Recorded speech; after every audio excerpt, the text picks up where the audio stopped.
What if hell isn't the worst place in the universe? What if there's a prison so brutal, so terrifying, that it makes the lake of fire look merciful? A place designed not for people, but for entities so powerful and so corrupt that only a complete void of chaos and endless fire could contain them. This place is described in the most forbidden book of the Bible. Its name is Dudael, and according to the prophet Enoch, who was taken there by an archangel, it is the final resting place for fallen angels like Azazel. What he saw there, angels bound together, burning for millennia, was so horrifying he cried out in terror. This is the true story of the divine maximum security prison.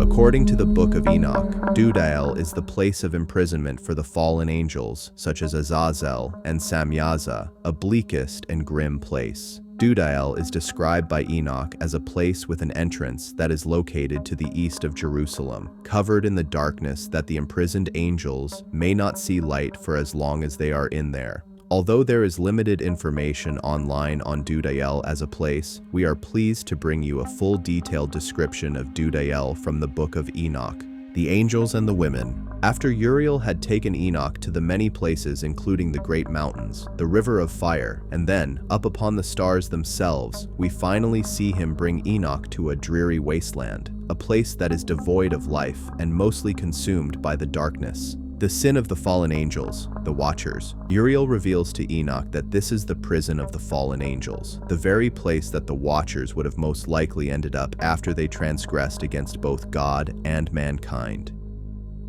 Uriel goes on to say in chapter 19, "Here shall stand the angels who have connected themselves with women, and their spirits assuming many different forms are defiling mankind, and shall lead them astray into sacrificing to demons as gods. Here shall they stand, till the day of the great judgment in which they shall be judged, till they are made an end of." In this, we understand the Watchers, and any other angel who has ever fornicated with a mortal woman, or caused mischief upon the mortals, will end up here in this sterile land, and that they will remain here to be judged just as man will be in the end times. You might say that by Uriel's words, man and angel are held to the same standard, and though angels are thought to set better examples and be representations of the divine, they are not exempt from suffering the same fate as us should they transgress against the Lord. By suggesting that fallen angels are eligible for suffering in the end times, the Enochian legend provides a new perspective for angels that isn't touched upon in the Bible. The angels here are not pinnacles of perfection, and whilst they are ranked higher than men in their closeness to God, they are not flawless, and certainly appear to possess free will in the same way we do. The Watchers prove this in their succumbing to the flesh of women and their decision to disobey God and descend upon the earth in droves. Uriel provides an idea that those angels who demonstrate such behavior will end up here, in this godless wasteland, and that they will suffer for what they have done until they have been made an end of. The punishment of the women, female angels. But in this chapter, we learn that God does not solely blame the Watchers for their descent, but that he also blames the mortal women for having been led astray in the first place. Uriel tells us, "And the women also of the angels who went astray shall become sirens." Interestingly, the Book of Enoch seems to take inspiration from Greek mythology by incorporating sirens into the story, and whilst Uriel does not expand on this idea, nor provide any specific details of how this transformation takes place, the text is clear that women guilty of copulating with angels will become sirens. To what capacity this takes is unknown, but as far as sirens in mythology go, they were thought to be dangerous creatures who lured men, usually sailors, with songs, and their enchanting voice would lead them to ruin were they not to take care. Uriel does not determine what the sirens look like either, though one can assume from mythology that they may have taken the form of hybrid between woman and bird. In classical Greek art, the siren was represented as having a bird-like body and a large woman's head. But later, they adopted a more charming and somewhat seductive form with the upper half of a female and the lower half of a fishtail. In any case, one can only speculate as to which form Uriel is referring to, and it could be entirely possible that Uriel is only using the siren to paint an image for Enoch that he would understand. What he could mean is that the women are transformed into monsters and that they are ultimately cursed to live as these terrible creatures. Some might find that the judgment that Uriel speaks of regarding the mortal women is considerably harsh, especially when we consider that these women were the victims of rape. It also should be noted that considering the Watchers were divine beings, the women may have simply been doing what they thought was righteous, for the angelic ones would surely not have put them in such a sinful position otherwise. It could also be argued that the women believed this to be God's will, given that it was the angels who had come down to the earth to do the deed and not some regular human. The angels in the Bible, after all, have always proven to be honest, faithful, and for the most part benign, and always act in the best interest of the humans they visit. So, it makes sense that the women did not resist their advances, assuming that they were given the choice to refuse, which appears to be unlikely. Nevertheless, God damns the women too in this instance, though, through no fault of their own, they were committing adultery. One might say that the chapter seeks to reframe exactly what took place between the angels and the women, and that instead of being forceful, the Watchers had seduced the women into being unfaithful before taking advantage of them.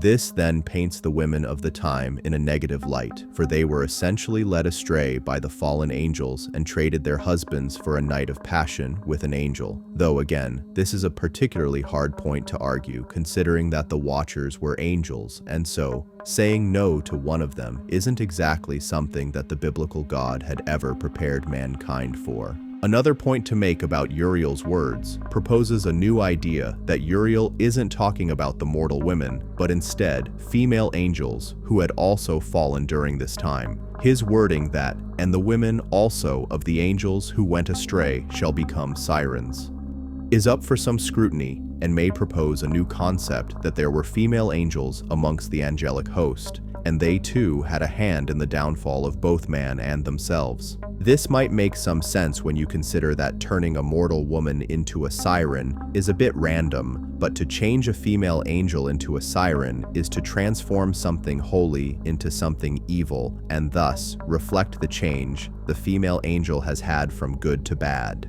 By transforming an angel into a siren, God ensures that they become the complete antithesis of what they were meant to be and aligns their appearance with that of their newfound nature. But this is purely speculation, and as far as chapter 19 of the Book of Enoch goes, all we have is the words of Uriel to rely on.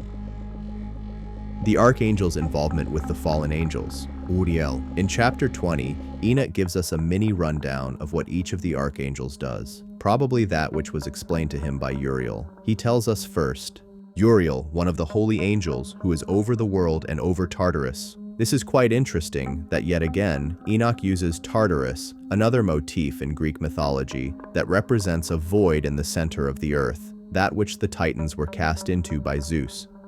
The comparison is likely again used to establish some connection with the reader and to illustrate the void where the Watchers are kept, otherwise known as the Dudael, a bleakest and dire place. Beyond this, both the void discussed in the Enochian legend and the void of Tartarus are very different in that in the Enochian legend, God damns the Watchers there for their deceit and treachery. Meanwhile, in Greek mythology, Zeus only damns the Titans to Tartarus because they are his nemesis, and to prevent them from resurging again to challenge his rule. In this case, one is an act of punishment, and the other is an act of war. Raphael. Moving on, Enoch continues his rundown of the angels by telling us, Raphael, one of the holy angels who is over the spirits of men. In this, it might be said that Raphael guards the very souls of men on earth and seeks to watch over them in a way that the Watchers had failed to do. It might be said that after the Watchers had been dealt with, God had tasked Raphael with being the sole watcher of the earth.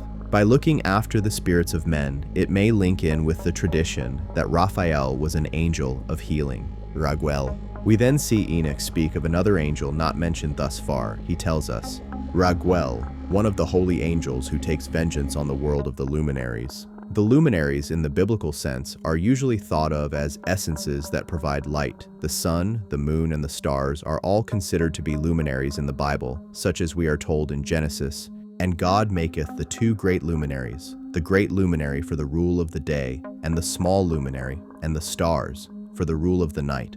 Genesis 1:16. With the idea established in Enochian legend that the angels were the stars, the angel Raguel takes on the role of punisher for the angels who step out of line. It might be said that after the descent of the Watchers, God sought to put in place a deterrent to stop other angels from doing the same, and so he elected Raguel to bring vengeance upon those who did end up falling. Michael. Enoch continues with Michael telling us, Michael, one of the holy angels to wit, he that is set over the best part of mankind and chaos. And here we can see that Michael is deemed to be positioned amongst the best of mankind, those who were perhaps the most righteous, and there his presence would serve them as they continued to live moral and pious lives.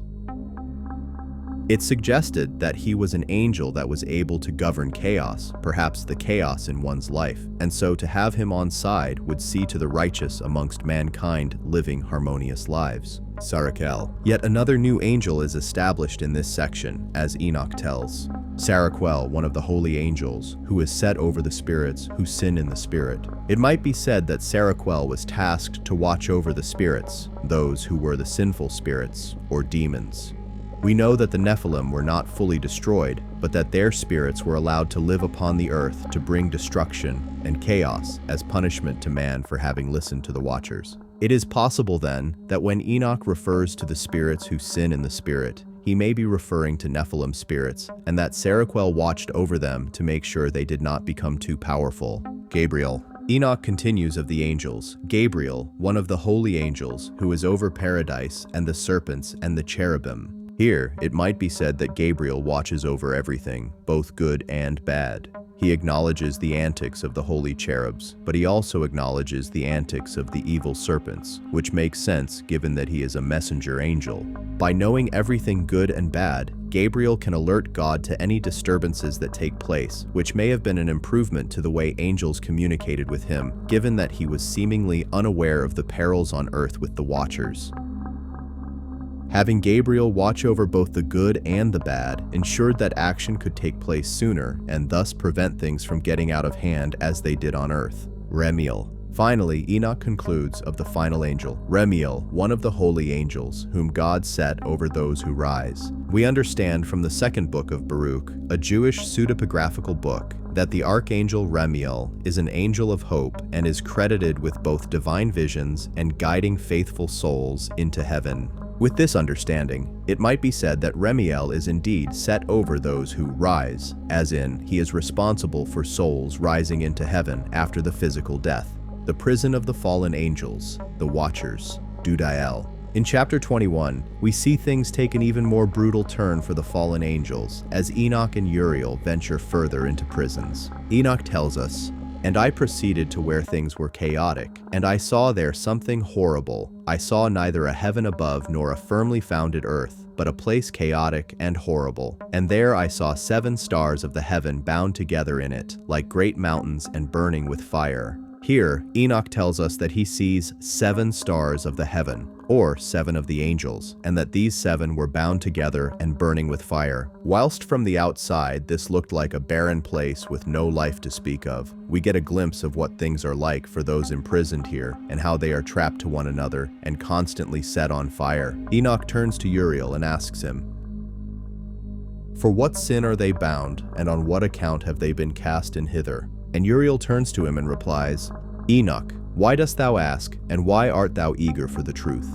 These are of the number of the stars of heaven, which transgressed the commandment of the Lord, and are bound here till 10,000 years. The time entailed by their sins are consummated." By Uriel's words, it might be said that these 7 angels, seen bound and burning, may have just been another set of fallen angels. For unlike the Watchers, they have a limited sentence of 10,000 years of suffering. The Watchers, meanwhile, seem to suffer forever and ever, as established in previous chapters, but there's an idea here that these angels were only being taught a lesson, a harsh one at that. The nature of these angels' transgressions is not revealed, though one might say it was certainly something significant that it warranted 10,000 years of burning. Enoch then tells us that he was taken to another place, perhaps further into the prison, and that it was much more horrible than the former place. He tells us, "And from thence I went to another place, which was still more horrible than the former. And I saw a horrible thing, a great fire there which burnt and blazed. And the place was cleft as far as the abyss, being full of great descending columns of fire. Neither its extent nor magnitude could I see, nor could I conjecture. Here, Enoch tells us that this area was full of pillars of fire, and that they were so large he could not see where they began. Enoch demonstrates fear here, referring to this as the most horrible and terrible place that he's seen so far. And whilst he does not comment on it, witnessing the burning of angels may have triggered some existential regret and panic, in that if God was willing to allow this to happen to his angels, those who were closest to him and divine, then his punishment for mankind may have been even more gruesome. He even expresses his fear to Uriel, telling him how fearful is the place and how terrible to look upon. But Uriel does not appear to show much compassion and seems more baffled at the fact that Enoch is scared at all, thus establishing the difference in mindset between men and angels, in that their threshold for such things is infinitely beyond ours. He tells Enoch, "Why hast thou such fear and affright?" And Enoch answers him, "Because of this fearful place, and because of the spectacle of the pain." Whilst Uriel does not seem to resonate with Enoch's anxiety, he does perhaps understand it on some level, as he seeks to reassure him with the facts by telling him that this is where the fallen angels end up. With this statement, along with Uriel's nonchalant manner, it might be said that Uriel was telling Enoch that he needn't have such fear because this was not the same suffering that mankind can expect, given that we would not have the same tolerance for such torture. Whilst not exactly the most comforting thing to hear, it may have put the idea of punishment into perspective for Enoch and perhaps scared him even more straight.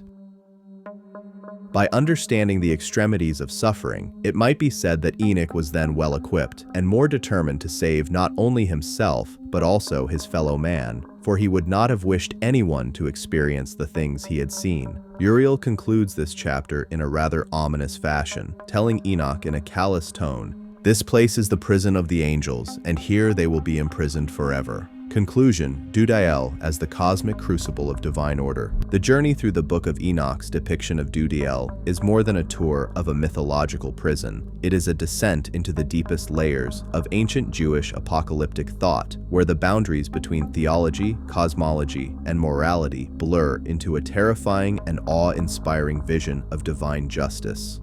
Dudael is not merely a location on a map, real or imagined. It is a fundamental theological concept made manifest, a permanent, terrifying monument to the consequences of transgressing the sacred boundaries established by God. Its significance extends far beyond the punishment of the Watchers, serving as a profound meditation on free will, the nature of evil, the scope of divine justice, and the ultimate triumph of order over chaos. At its core, the narrative of Dudael serves to resolve a profound theological problem: the origin of evil and suffering in a world created by a benevolent and omnipotent God. The Watchers are not external demons invading a pure world.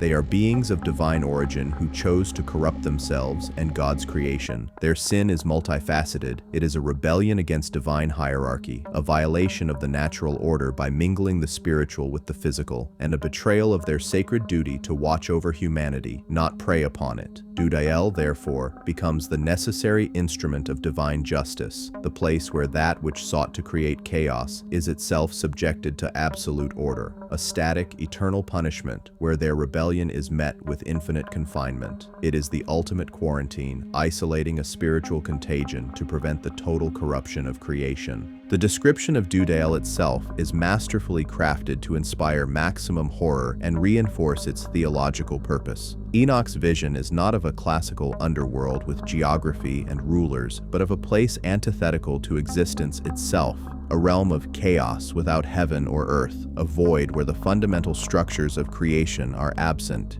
This is a punishment tailored for cosmic beings. The Watchers, who once moved among the stars and beheld the face of God, are now imprisoned in a sensory deprivation chamber of divine making, engulfed in darkness and fire. The binding of the 7 stars, like great mountains, and the descending columns of fire are not just torments, they are symbols of their former glory inverted.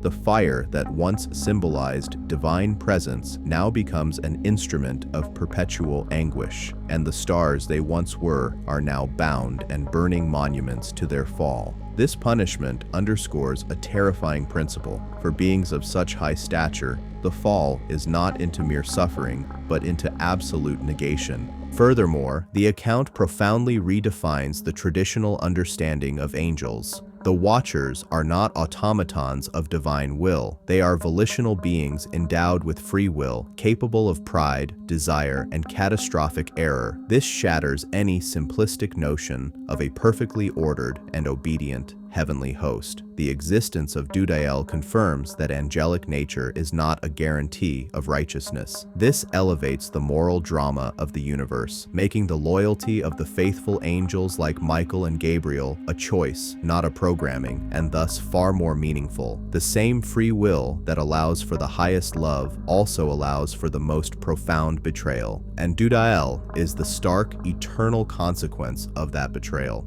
The involvement of the archangels, each with their specific portfolio, further develops the cosmic bureaucracy of justice. Uriel, the guide who is over the world and over Tartarus, acts as the divine warden and revealer of truths. Raguel, who takes vengeance on the world of the luminaries, is the celestial enforcer, a stark contrast to the pacifistic images of angels. Michael is set over humanity and chaos, tasked with maintaining order against the very forces unleashed by the Watchers. This distribution of roles presents a God who delegates authority and administers justice through a structured hierarchy, a cosmos governed by law and purpose, not caprice. Perhaps the most unsettling and ethically challenging aspect of the Dudael narrative is the punishment of the women and their transformation into sirens. This reflects the harsh, patriarchal perspective of its ancient context, where the blame for sexual transgression is often placed upon women.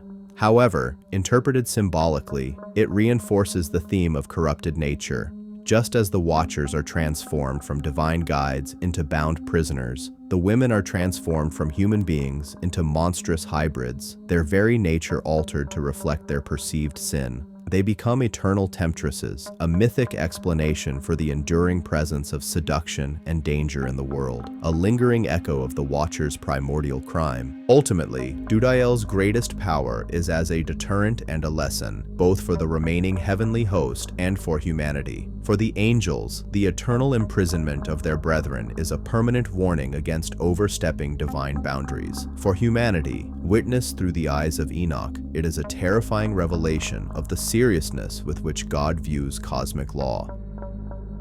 Enoch's fear and horror are didactic tools for the reader. By witnessing the ultimate fate of the mighty Watchers, we are meant to understand the absolute necessity of righteousness, the grave danger of transgression, and the immense scale of divine justice, which holds even the most powerful beings to account. In the end, the question, "Where is Dudael?" finds its most profound answer not in a geographical location east of Jerusalem, but in a theological reality. Dudael is the necessary counterweight to divine mercy, the eternal statement that rebellion against the created order has eternal consequences. It is the shadow cast by the light of God's throne, the immutable prison where chaos is contained so that creation can continue. It stands as a terrifying testament to a universe of moral absolutes, where every choice resonates on a cosmic scale, and where the price of shattering divine law is an eternity spent in its darkest, most unforgiving shadow. The story of Dudael assures us that no being, however exalted, is above the law of God, and that in the grand architecture of the cosmos, justice, however severe, is ultimately and eternally served. Thanks for watching, everyone. If you enjoyed this video, don't forget to like, subscribe, and hit that notification bell so you never miss an update. Drop a comment below with your thoughts. I love hearing from you. Check out more videos on the screen, and I'll see you in the next one. Take care.